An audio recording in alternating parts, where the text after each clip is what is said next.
আমি আপনাদের স্বাগত জানাচ্ছি। আজকে আমি বানাচ্ছি নবরত্ন পোলাও। তার জন্য আমি পোলার চাল, দেরাদুন চাল ভিজিয়ে রেখেছি 10 থেকে 15 মিনিট। এবার এটা আমি ছেঁকে রাখছি। 2 চামচ দিয়ে দিলাম। এদিকে আমি কিছু ড্রাই ফ্রুট নিয়ে নিয়েছি। এই যে এখানে কুচনো আমন্ড আছে, এখানে কাজু আছে, আর এখানে তাজা নারকেল আছে, কিছু কুচিয়ে নিয়েছি। আর এটা কিশমিশ আছে, এটা পোলা দেবো। আর কিছু কাজু,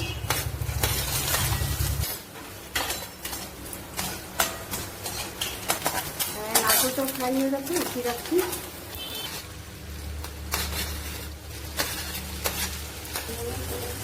অল্প লবণ দিয়ে দিলাম। আমি গোটা জিরে দিচ্ছি, গোলকি আর লং দিলাম 4-5টে। এবার আমি কুচনো গাজর দিচ্ছি, একটু দারচিনি দিয়ে দিলাম।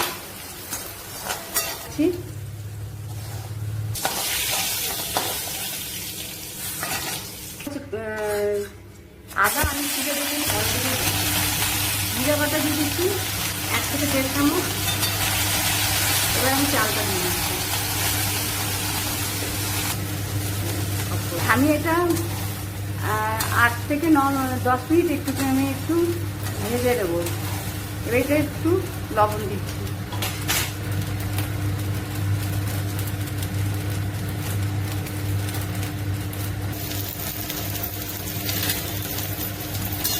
হাফ চামচ আমি শুকনো লঙ্কার গুঁড়ো দিয়ে দিলাম।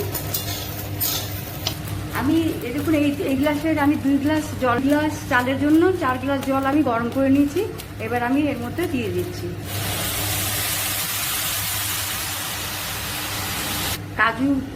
কাজু ফ্রাই করা, গাজর ফ্রাই করা, পনির, নারকেল সব যেগুলো আমি ফ্রাই করে দিলাম সবগুলো আমি দিয়ে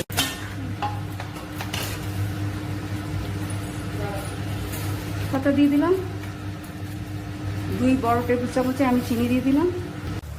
6-7টা এলাচ আর 10-12টা গোলমরিচ আর লবঙ্গ 10-12টা দিয়ে দিচ্ছি।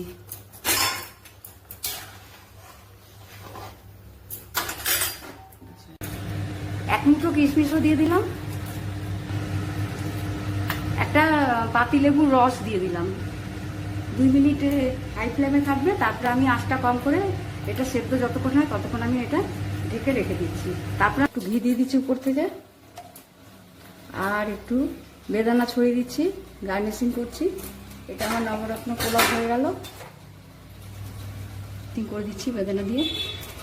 এই নবরত্ন পোলাওটা আপনার একবার হলেও বানিয়ে খাবেন, খুবই এটা বানিয়ে খেয়ে আমাকে লাইক, শেয়ার আর কমেন্ট করবে। আজকের মতো